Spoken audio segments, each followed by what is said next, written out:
Captain America Brave New world एक अमेरिकी superhero film है।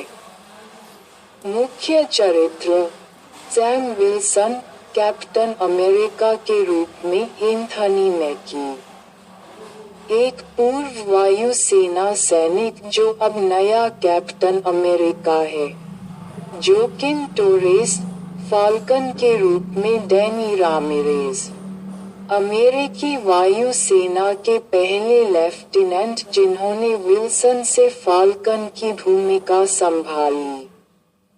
रूथ बैच सेराफ के रूप में शिरा हास, एक पूर्व इजरायली ब्लैक विडो एजेंट और उच्च पदस्थ अमेरिकी सरकारी अधिकारी जो राष्ट्रपति थडियस रॉस के करीबी सहयोगी बन गए।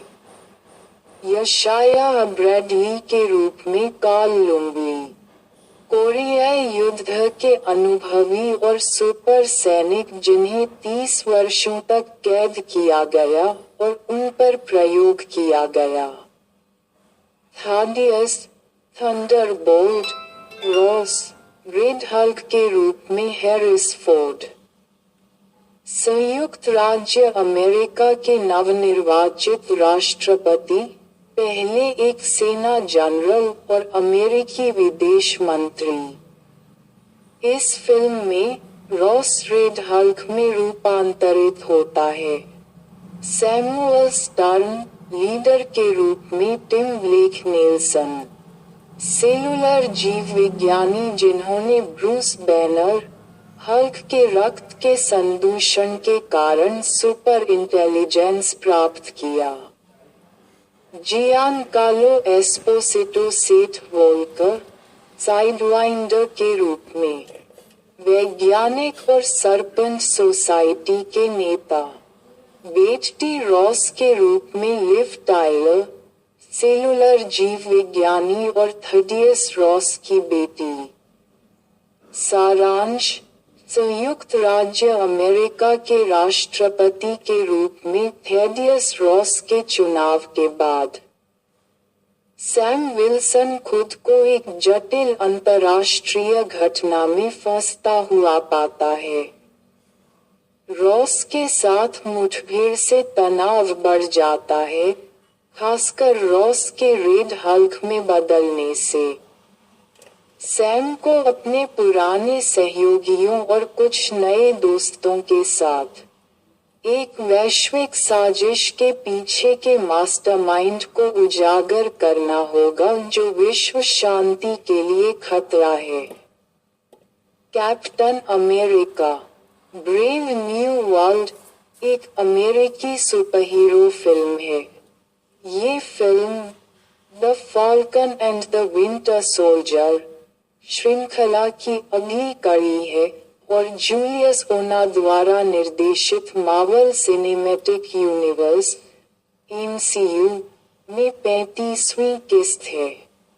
फिल्म में सैम विल्सन की भूमिका एंथनी मैकी ने निभाई है, जो स्टीव रोजर्स से शील्ड प्राप्त करने के बाद अब कैप्टन अमेरिका की भूमिका निभा रहा है। मुख्य चरित्र सैम विल्सन कैप्टन अमेरिका के रूप में एंथनी मैकी, एक पूर्व वायुसेना सैनिक जो अब नया कैप्टन अमेरिका है।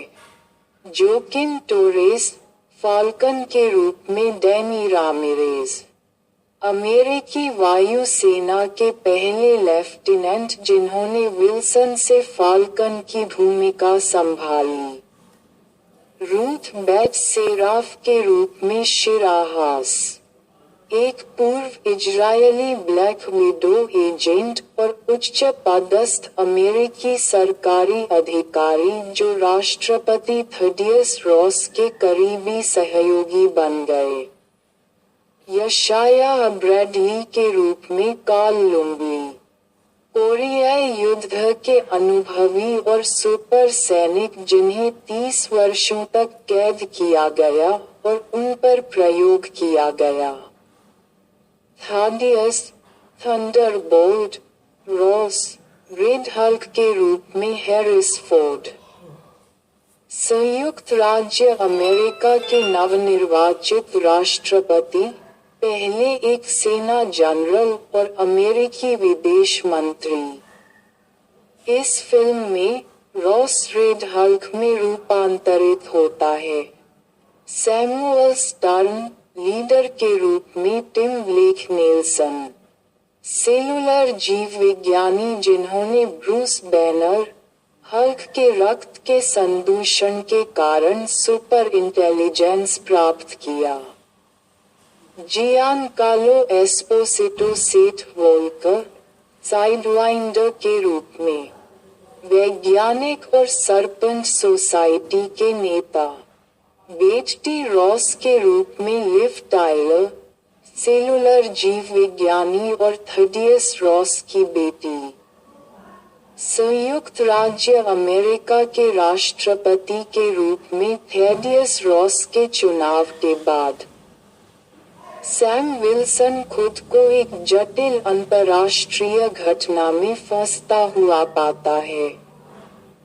रॉस के साथ मुठभेड़ से तनाव बढ़ जाता है, खासकर रॉस के रेड हल्क में बदलने से।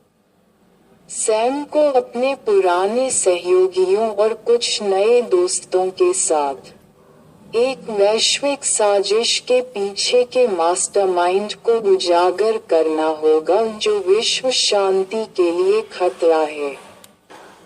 उत्पादन निर्देशक जूलियस ओनाह, पटकथा लेखक Julius Onah, Peter Glanz, Matthew Orton, निर्माता केविन फीगे, नैट मूर छायांकन, क्रेमर मोर्गेनथाउ संगीत, Laura Karpman, Captain America, Brave New World की पूरी कहानी पूरी तरह से सामने नहीं आई है क्योंकि फिल्म फरवरी 2025 में रिलीज होने वाली है और मार्वल स्टूडियोज द्वारा कथानक का विवरण अभी भी गुप्त रखा गया है।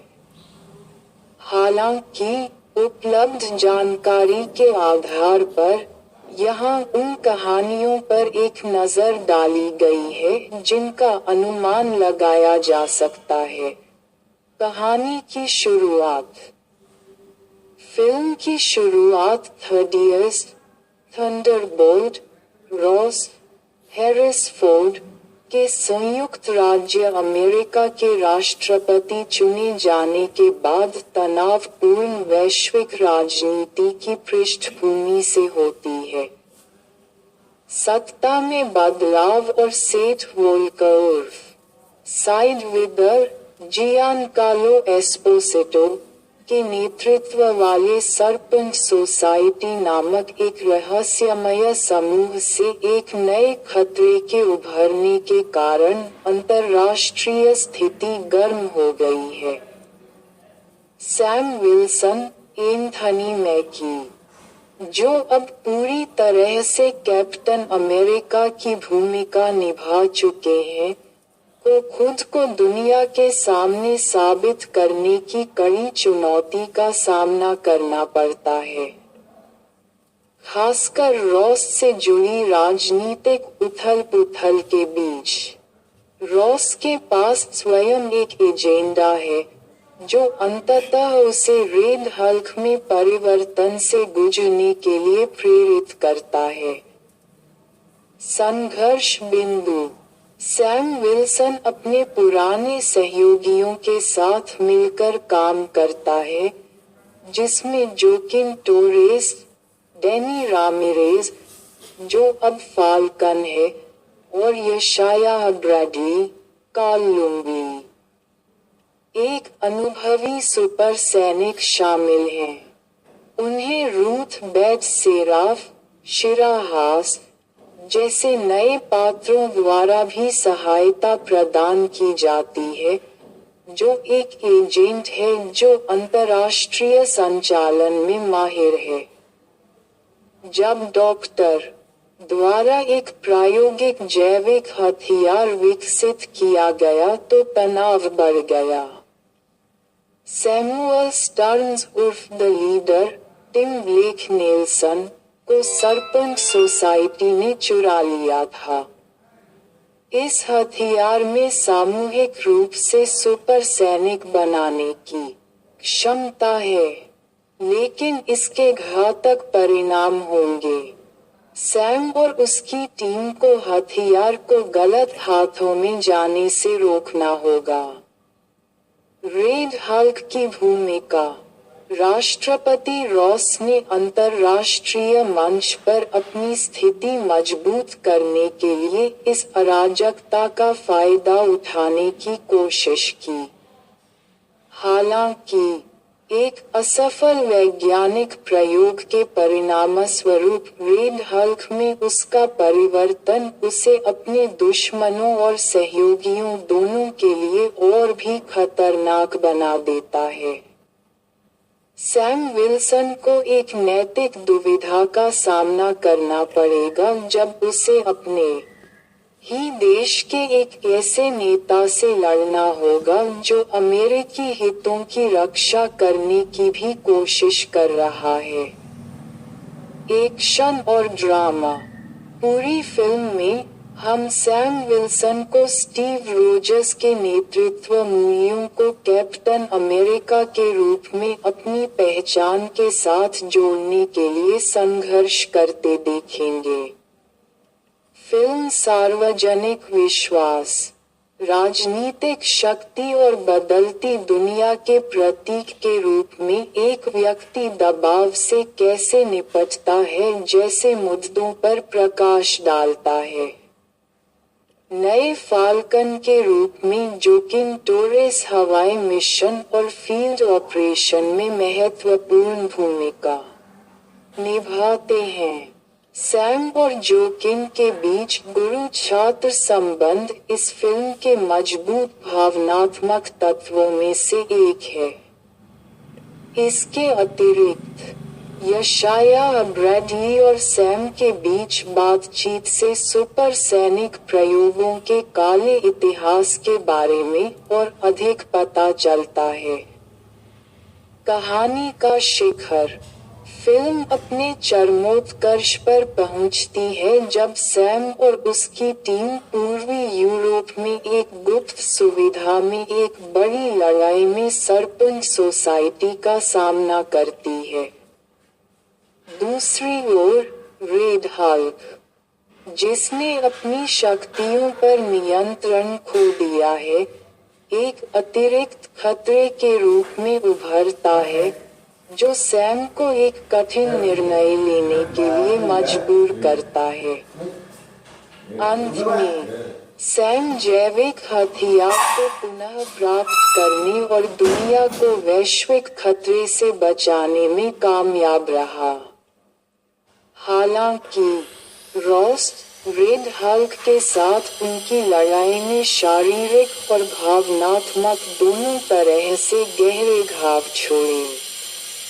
अमेरिकी सरकार के साथ सैम का रिश्ता भी तेजी से जटिल होता जा रहा है, जो आगे बड़ी चुनौतियों का संकेत देता है। कहानी का अंतः कैप्टन अमेरिका के रूप में सैम के आत्मविश्वास में वृद्धि के साथ फिल्म समाप्त होती है। भले ही उसकी नई जिम्मेदारियां भारी लगती हैं। रॉस रेड हल्क को अमेरिकी सरकार ने पकड़ लिया है, लेकिन उसका अस्तित्व एक खतरा पैदा करता है जिसे भविष्य में एमसीयू फिल्मों में खोजा जाएगा। यशाया ब्रैडली अपने शांत जीवन में लौट आता है, जबकि जोकिन टोरेस एक फाल्कन के रूप में फलता फूलता रहता है। रूथ बैट सेराफ ने सैम की टीम में और अधिक निकटता से शामिल होने का फैसला किया, ये संकेत देते हुए कि वह अगली कहानी का एक महत्वपूर्ण हिस्सा होगी। निष्कर्ष।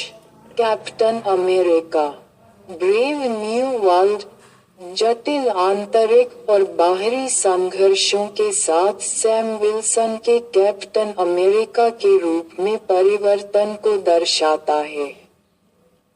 फिल्म नेतृत्व, जिम्मेदारी और बलिदान के विषयों